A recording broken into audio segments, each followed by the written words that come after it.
Bonjour,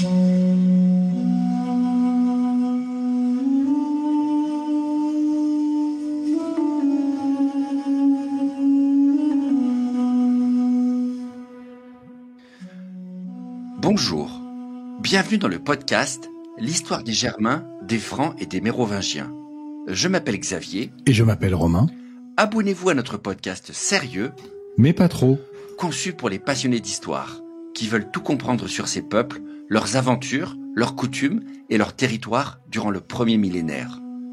Retrouvez-nous sur les réseaux sociaux Facebook et Instagram et sur notre site internet à meropodcast.fr. Et n'hésitez pas à nous faire part de vos commentaires ou à nous donner des étoiles sur votre plateforme de balado favorite. Ceci est l'épisode 53, Faux frères. La percée spectaculaire de Clodion dans les années 30 et 40 est sans doute passée inaperçue à Ravenne ou à Constantinople. Un micro-événement déprimant que la cessation du territoire de l'extrême nord à un nouveau chef barbare, ce qui n'est que le énième abandon successif de territoire consenti par l'Empire de l'Ouest dans les 30 dernières années. Mais c'est ça, le nouveau standard à Ravenne, surtout comparé aux autres problèmes. Et il y a fort à parier que le petit empereur Valentinien III ou sa cour n'ait pas passé trop de temps à pleurer la perte du joli plat pays qui était le sien, dans les Bouches du Rhin. Et pourtant, c'est de ce départ un peu obscur, sous la coupe de ce chef méconnu qu'est Clodion, que va naître, après moult péripéties, le royaume barbare le plus durable à l'ouest pour les 4 prochains siècles. Mais en 450, il est temps de parler de la grande attaque qui va changer pour toujours la face de l'Empire. 450, ou l'année d'un certain Attila, qui décide de se rappeler au bon souvenir de ses amis de l'Ouest et d'écouler son stock de Roundup.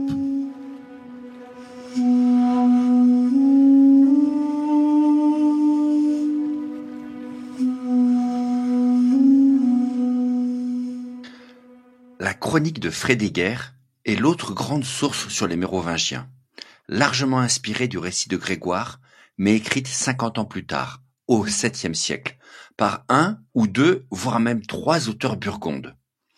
Des hommes qui ne s'appelaient probablement pas Frédégaire d'ailleurs, mais c'est le surnom collectif qu'on leur a donné après coup à ces anonymes dont le récit reprend et poursuit l'œuvre de l'évêque de Tours. Et on en apprend un peu plus grâce à Frédégaire, sur ces fameux premiers rois que cherchait 50 ans plus tôt Grégoire dans les archives. Notamment, une histoire capitale qui nous éclaire enfin sur les origines possibles de la dynastie mérovingienne. Et notamment sur le premier d'entre eux, Clodion, dans un épisode qui doit se situer quelque part autour des années 420, entre la Belgique et les Pays-Bas modernes. Enfin, sur son conjoint pour être tout à fait précis. Car c'est la femme de Clodion, enceinte de plusieurs mois de leur premier enfant, qui décide soudainement, un jour d'été, d'aller se baigner durant l'absence du roi des Francs saliens, occupé à ce moment précis à des opérations militaires. Une baignade solitaire pour celle qui est la reine, ou en tout cas épouse du chef tribal, quelque part sur les rivages de la mer du Nord. Car ces rivages restent dominés par les Saliens en 420, à l'endroit même où leurs ancêtres pirates francs ont eu leurs heures de gloire à la fin du IIIe siècle, comme nous vous l'avons raconté durant la première saison. La future reine a donc apparemment pris un peu le large, profitant sans doute de la fraîcheur de l'océan pour se soulager de la fatigue d'une grossesse, ce que les mères de famille qui nous écoutent comprendront aisément. Et alors que la femme de Clodion s'est éloignée du rivage, elle entend tout à coup un bruit furtif derrière elle. Un homme, enfin plutôt une créature moitié homme, moitié bête, un taureau marin à 5 cornes, agrippe la femme de Clodion, qui ne peut pas lui résister dans son état. Et le Kinotaure, car c'est le nom de ce monstre, s'unit avec elle en quelques instants au milieu de l'océan, devenant du même coup l'autre père avec Clodion du futur chef des Saliens, le trop fameux roi Mérové, premier des Mérovingiens. Quoi ? Vraiment, Xavier ? On avait dit qu'on poussait le côté pas trop sérieux, pas trop loin non plus. Alors s'il te plaît, explique-nous maintenant cet épisode pour le moins surprenant. Est-ce que les Burgondes avaient monté une filière de champignons hallucinogènes ?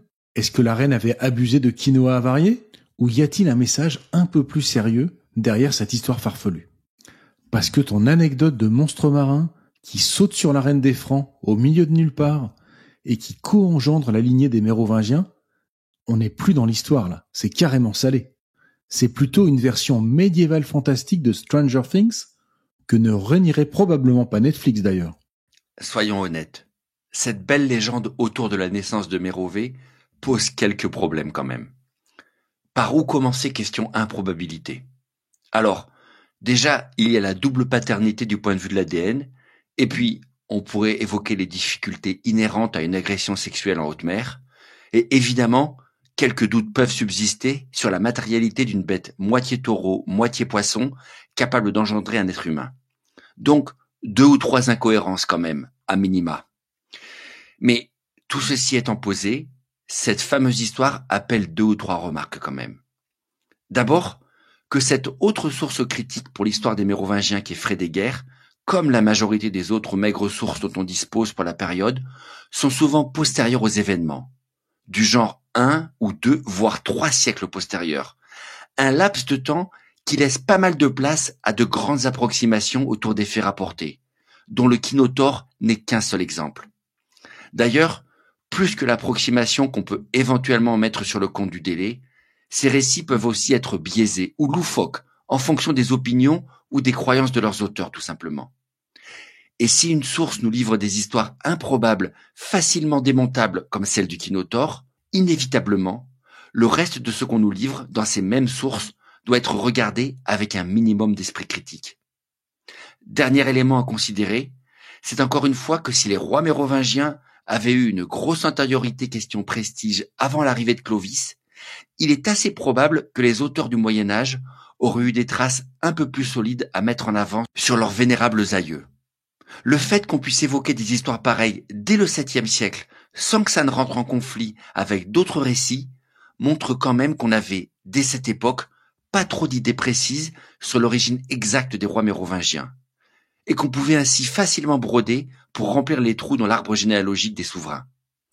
Mais quoi qu'il en soit, voilà donc la légende du Kinotaure, monstre marin et premier ancêtre de la lignée des Mérovingiens. Ce qui n'a pu qu'être une légende urbaine un peu salace du 7e siècle et qui s'est donc retrouvée insérée dans le texte de Frédéguerre. Autre hypothèse, on a peut-être affaire à une trace authentique d'un folklore germanique ancien qui ressort dans cette histoire. Un vieux mythe franc qui attribue évidemment une ascendance merveilleuse aux rois barbares. Et ça n'aura pas échappé aux auditeurs qui ont écouté les tout premiers épisodes, qui connectent les Francs à leur animal totem de prédilection des temps anciens, à savoir un bovin évidemment. Une légende païenne connue et répétée depuis le début de la dynastie, que Grégoire de Tours, tout évêque qu'il était, n'allait sûrement pas relayer. Ok. Il faut donc comprendre que ton gang de Burgonde un peu chaud ont pu reprendre un mythe germanique plus ou moins authentique que les Mérovingiens laissaient courir. Parce que c'est toujours sympa, même pour des rois très chrétiens, de laisser entendre que tu descends d'un roi, comme Clodion, et d'un monstre marin mythique. Notamment si tu veux que tout le monde se rappelle que toi et ta famille font partie d'une lignée sacrée. Mais on ne peut pas écarter non plus l'hypothèse qu'ils étaient peut-être juste ronds comme des queues de pelle, tes Burgondes, et qu'ils ont raconté n'importe quoi parce qu'ils voulaient troller tout le monde. Il n'y a pas de raison que les mythos n'aient pas existé au 7e siècle. Et du coup, ce Mérové, un faux ou un tox? Difficile à affirmer, et les historiens modernes restent perplexes, car nous n'avons que 2 véritables sources antérieures à Frédéguerre sur lesquelles se baser à son sujet, présentant des défauts du même type, c'est-à-dire tardifs, vagues et un peu louches.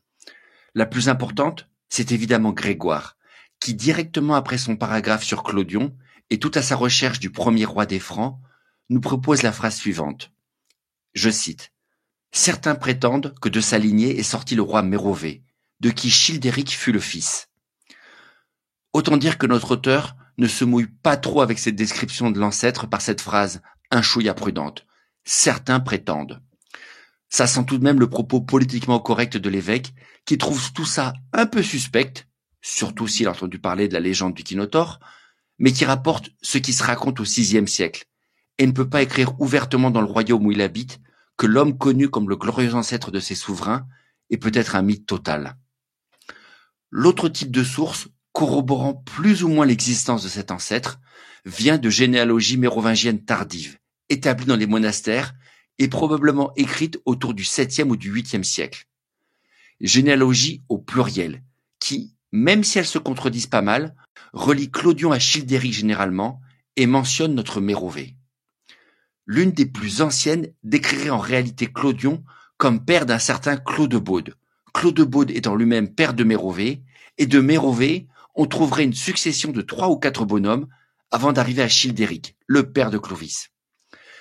Des documents intéressants donc, mais là encore, à prendre avec quelques pincettes.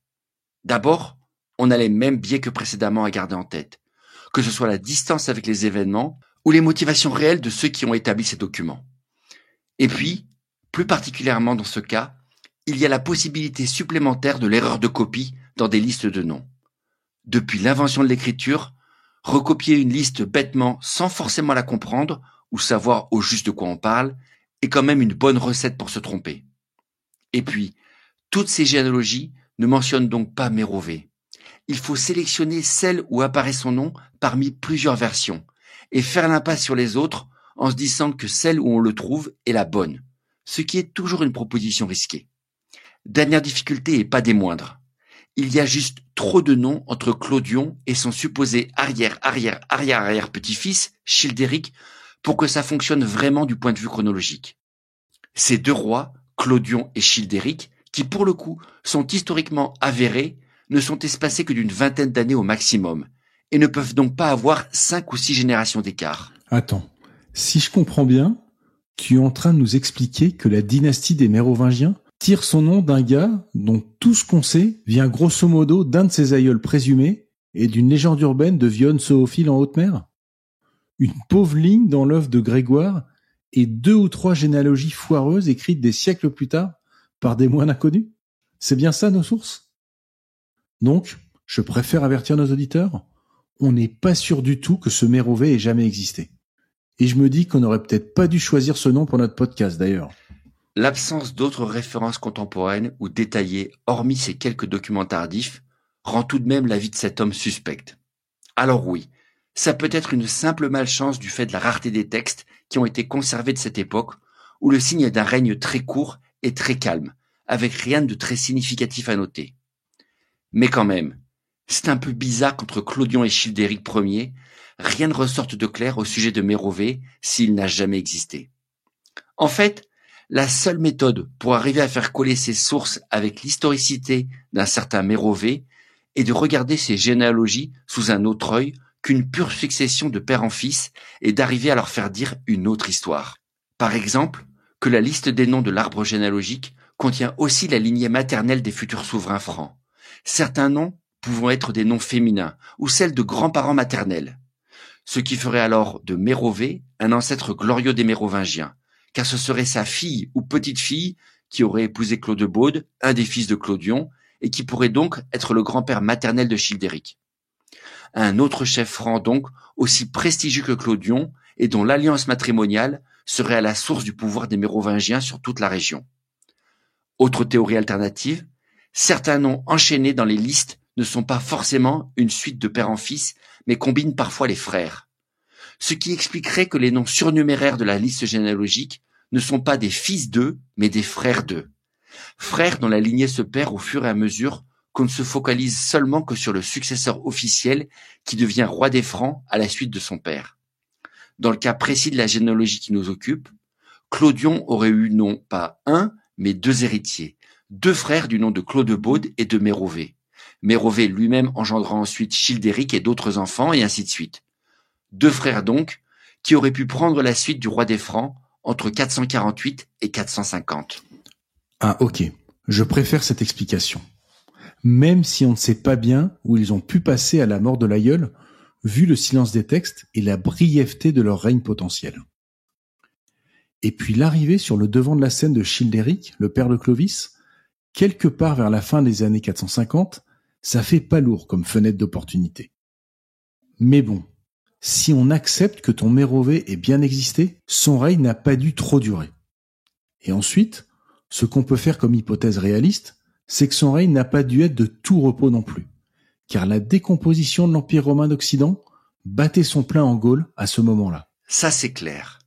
Et surtout, pas de repos pour notre héros, le dernier des Romains, le général Aetius, qui continue de se battre en 450 pour maintenir à flot ce qui reste d'Empire romain d'Occident, tout en essayant de conserver son propre pouvoir. Car les problèmes de l'homme fort de l'Empire, qui domine totalement l'empereur Valentinien III, le successeur de son oncle Honorius à Ravenne, ne disparaissent pas autour de 450. Problèmes qui sont, pour schématiser, de deux ordres en fait. Évidemment, et ça ne va pas vous surprendre, Aetius doit se maintenir par les armes au sommet du pouvoir impérial en luttant simultanément ou respectivement contre tous les autres rois ou chefs semi-barbares qui se sont installés à l'ouest et qui tirent à hue et à dia pour se libérer de la tutelle de Ravenne.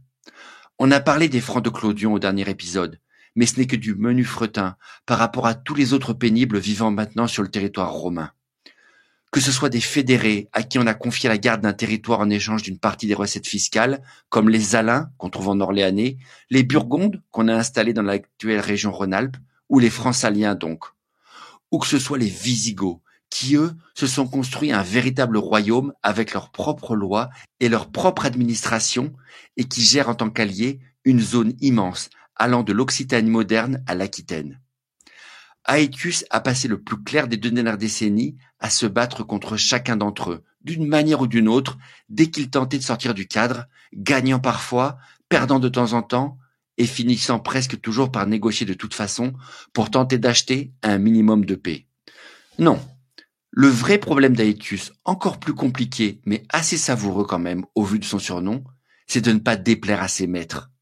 Les hommes qui tirent véritablement les ficelles de ce drôle de jeu d'équilibriste et qui sont la véritable force derrière notre homme, qui lui ont permis de prendre les commandes de l'Empire. Et n'allez pas croire que je parle là de cet incapable de Valentinien III, muré dans son palais à Ravenne et sans aucun contrôle sur quoi que ce soit.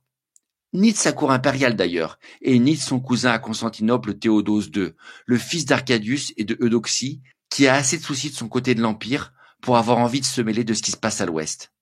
Non, je parle des Huns, bien sûr. Eh oui, Aetius, le dernier des Romains, le grand homme, doit toute sa carrière et son pouvoir à ses bonnes relations avec les Huns, qui lui ont non seulement servi de famille d'accueil dans sa jeunesse, mais qui lui ont aussi fourni des contingents militaires nécessaires pour soutenir son ascension fulgurante dans l'Empire de l'Ouest. C'est son armée unique qui lui a permis de devenir le bras droit militaire de Valentinien contre les autres généraux romains ou barbares à son service. Et c'est son armée, ou du moins ses contingents uniques, qu'il a employés dans ses grandes batailles contre les Visigoths ou les Burgondes pour réimposer l'autorité nominale de Ravenne sur l'Ouest. D'ailleurs, certains historiens vont littéralement jusqu'à voir la carrière d'Aetius comme celle d'un simple vice-roi de l'Empire unique, délégué à leur vassal, l'Empire d'Occident. Littéralement. Car les Romains ayant fait appel aux Huns contre rétribution lors de la brève guerre civile qui a suivi la mort d'Honorius, avant que Valentinien III ne monte sur le trône, les barbares sont maintenant dans leur droit de voir Ravenne comme un État satellite. Territoire faisant partie de l'Empire unique en réalité, qu'ils continuent d'aider avec leurs troupes sous la direction d'un homme à eux, comme Aetius, mais qui n'a plus qu'une seule raison d'être à leurs yeux. Continuer de cracher un tribut toujours plus exorbitant, année après année, en échange de leur protection assurée par les troupes qu'ils fournissent aux derniers des Romains.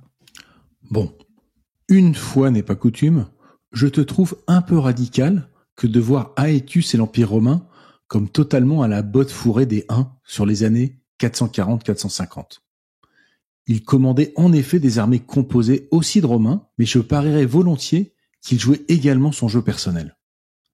Mais c'est vrai qu'à partir de 450, Aetius doit probablement réaliser que ce vieil équilibre avec l'Empire unique comme allié objectif de son pouvoir commence à se fissurer.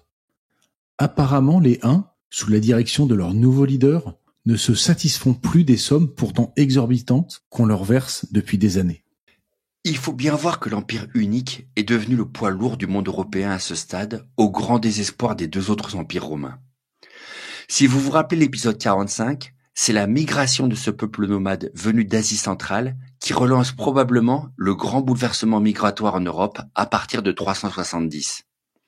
Les migrations des Germains, qui avaient été au cœur de notre histoire depuis des siècles, ont tout à coup été revigorées avec le rouleau compresseur 1 qui débarquent depuis la plaine d'Ukraine moderne au nord de la mer Noire à la fin du IVe siècle et qui écrasent successivement les Alains, puis les Ostrogoths et finalement les Visigoths par ricochet.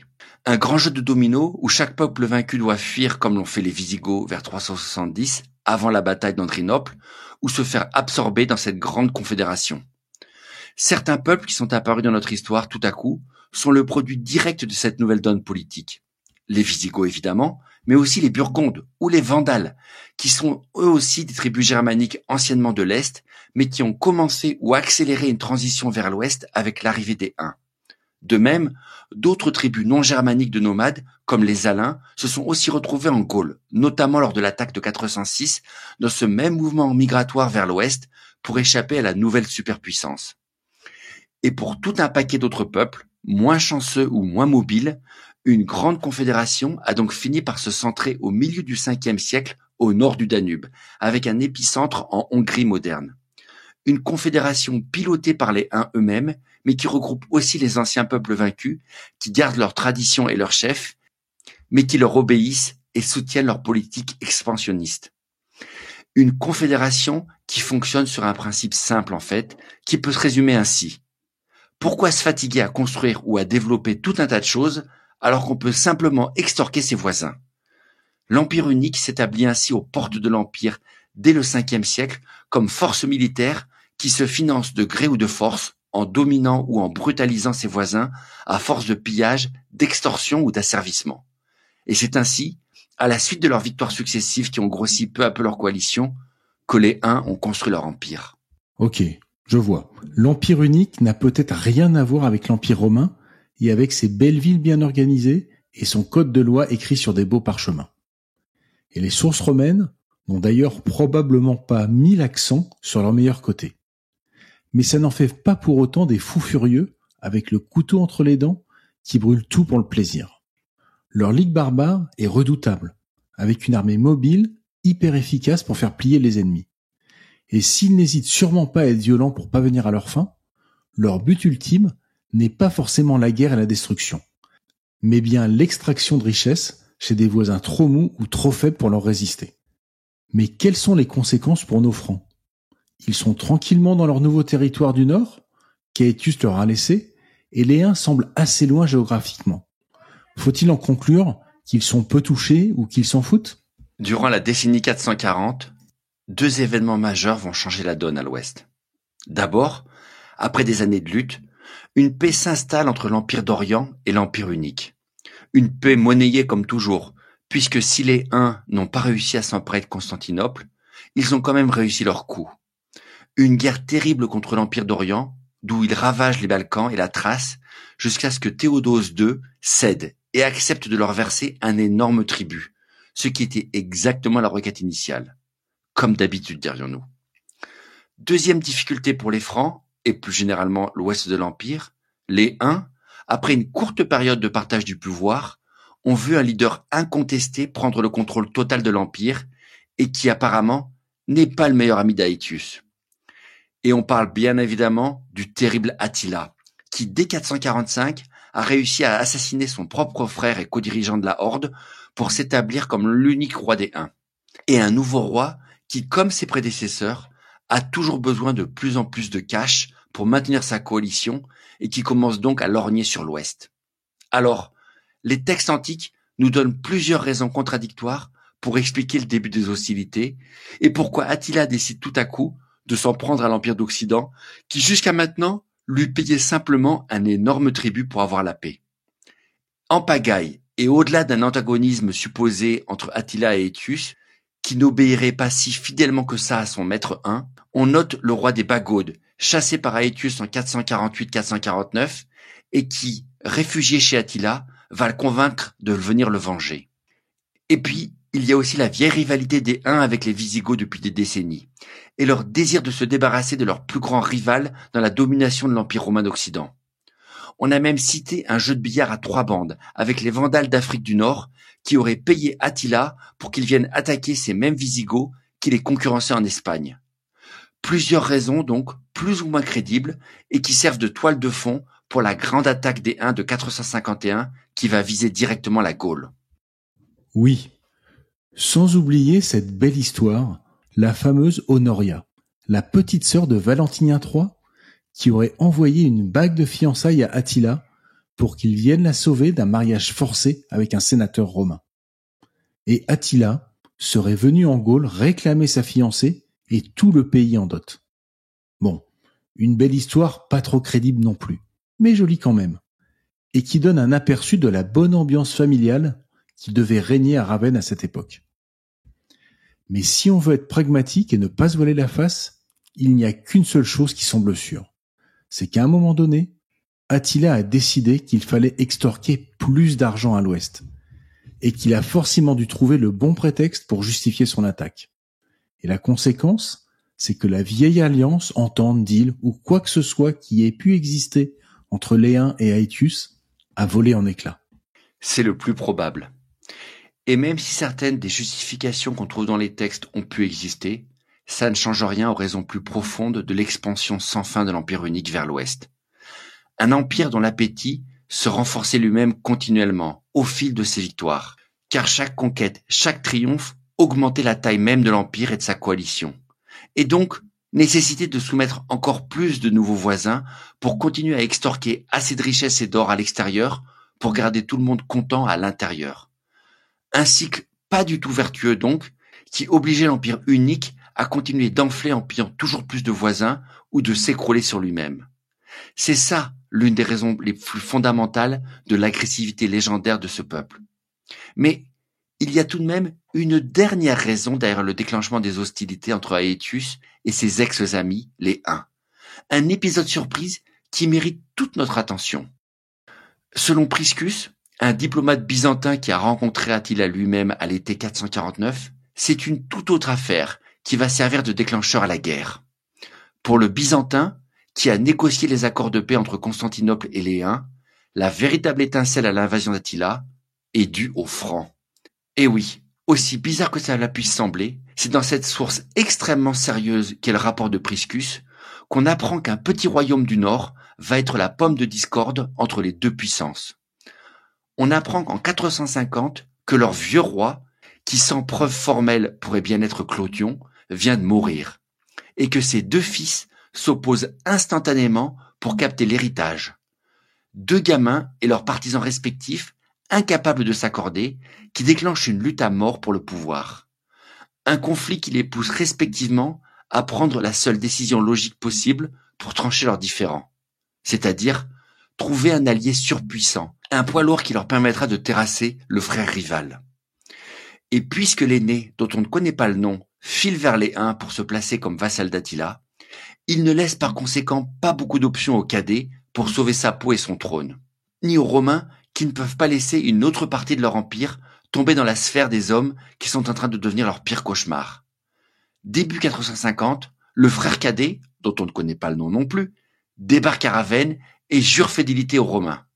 Il accepte même, chose stupéfiante, de devenir le fils adoptif de Aetius en lui promettant l'alliance de son peuple, ce qui automatiquement met son héritage et ses terres sous le contrôle nominal de l'Empire de l'Ouest. Deux rois et leurs deux superpuissances alliées pour une seule terre.